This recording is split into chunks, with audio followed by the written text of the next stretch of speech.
Welcome to Dewey Rides. Today we're going to ride that road right behind me, which is Rattlesnake Grade. It's on the border between Oregon and Washington in the very northeast corner. So let's get on the bike and go do this.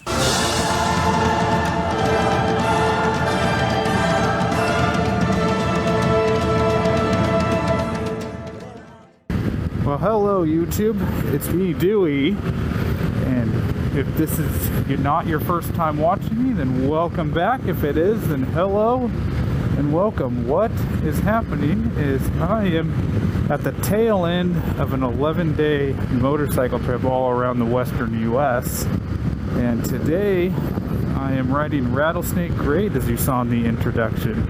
This is Washington 129 and Oregon 3. It actually crosses the border partway through. When we get to the bottom at the river, you'll see where it crosses. And this is a absolutely fantastic motorcycle road under normal circumstances. Today is a little abnormal. We have a few things going on that are going to make giving you a great video a little more difficult. I have blown at least one fork seal. The other one looks like it may be weeping now. And we are also in 100-degree heat. It was 108 earlier today when I was in a little different place at a lower altitude, but it is well over 100. There was a sign at the top of Rattlesnake Grade just before I started filming that said motorcycles need to use extreme caution because of fresh tarring and tar snakes, so you can see them on the road. That's why I'm not really pushing it too hard right now, is because these tar snakes, when you get onto them, are super squishy. You can just feel the front end move around even at a low speed without pushing it hard. And I really don't want to be leaned way over and lose the front end due to a tar snake. I'm sure that would make my YouTube views go up, but I don't want to do that. But yeah, what a fantastic little stretch of road Rattlesnake Grade is. Woo. It is not all that long. I want to say it's about 10 miles down the Washington side, maybe not even that. You can see the spaghetti that we're getting into here on the GPS. And then maybe 10 or 15 miles up the Oregon side as well. But it is an absolute blast, and we're going to go all the way down. You can sort of see the topology to the river bottom at the bottom, and that river is the Grand Ron River, I believe, and it is the border between Oregon and Washington here in the extreme eastern corners of those states, which is where we're at. We basically just came out of Idaho, clipped into Washington, and then this drops right down into Oregon, all within a very short distance.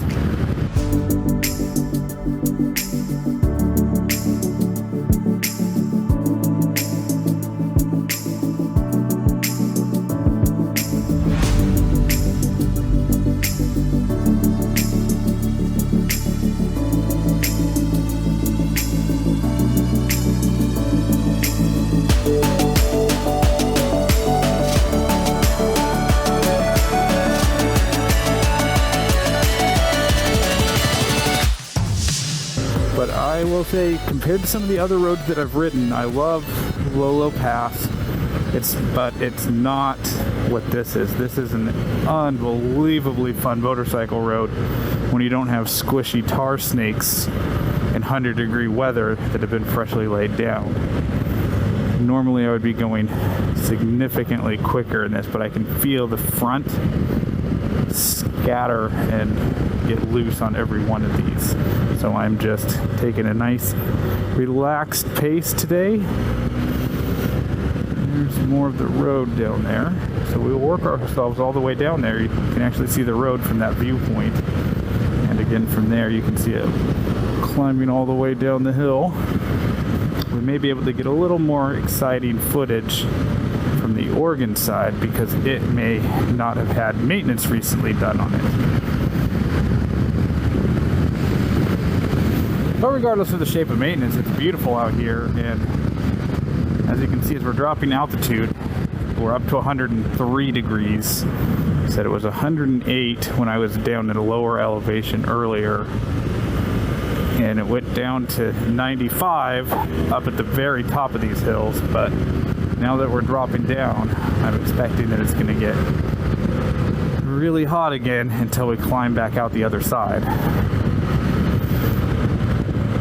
So I've been trying to stay very well hydrated today, but it has been difficult because I am sweating about as fast as I can get water and fluids in me. But I have been stopping every hour or so, and I drink a Gatorade and some of my water and try to keep myself hydrated and cool. This is a stunningly gorgeous canyon. It's very sparse, but very beautiful in its own way.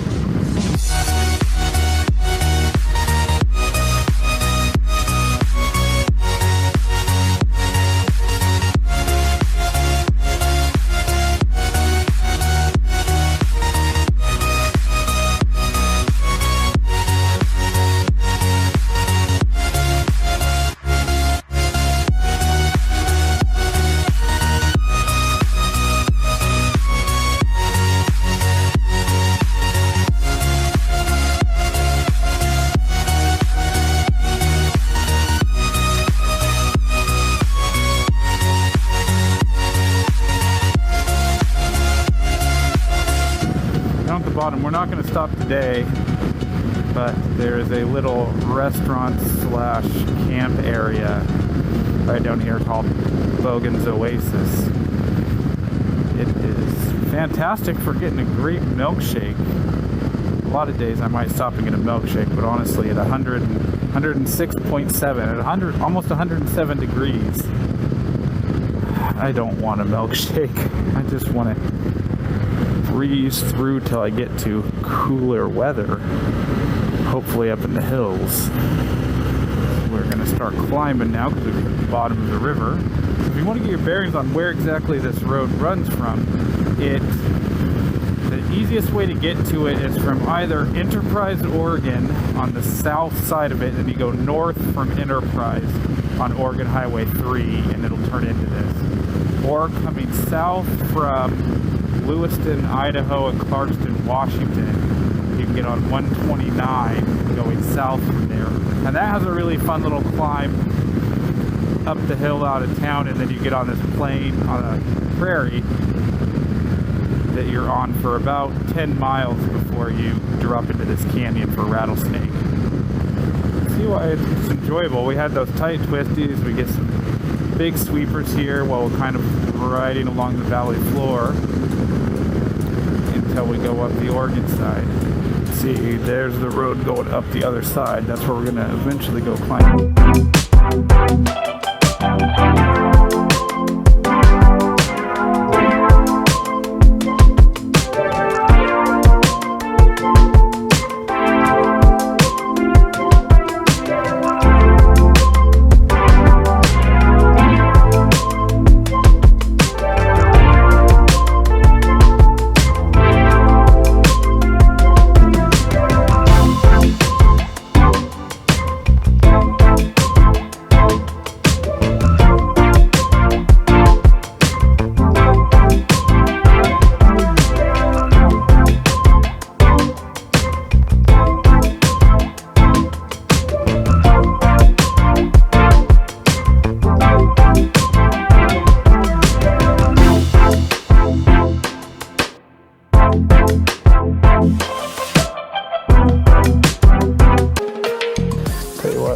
Feeling the heat though, holy smokes.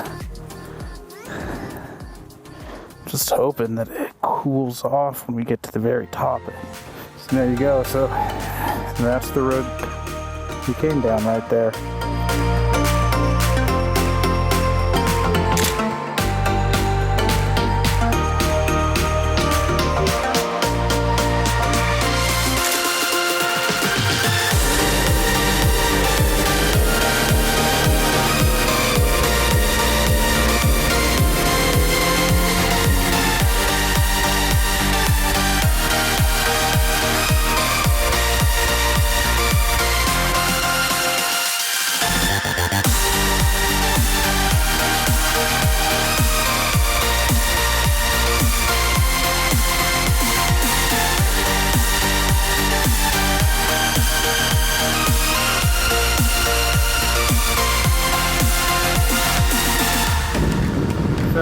we've got one last stop before we go, and it is one of my favorite places in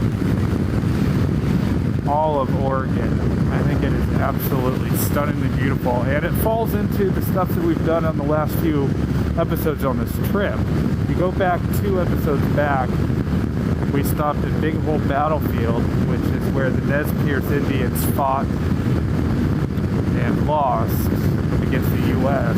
But where we are now is coming to the Wallowa Valley, and this is the native home of the Nez Perce Indians. Beyond just, I'm not going to get to it, but a little ways out is where it's a little bit farther out is where Chief Joseph is actually buried. I'm not going to go quite that far. I'm actually going to turn back before that. But up here, there's a viewpoint with a canyon that is absolutely stunning, and there's a bunch of information there about the Nez Perce Indians, and they found their winter dwellings or summer dwellings, and they used to store provisions in the cliffs along here. It's quite interesting, but it is jaw-droppingly beautiful, so I'm gonna cruise to that and take some video, take some pictures, and get it all to you guys, and then I'm gonna close this one out.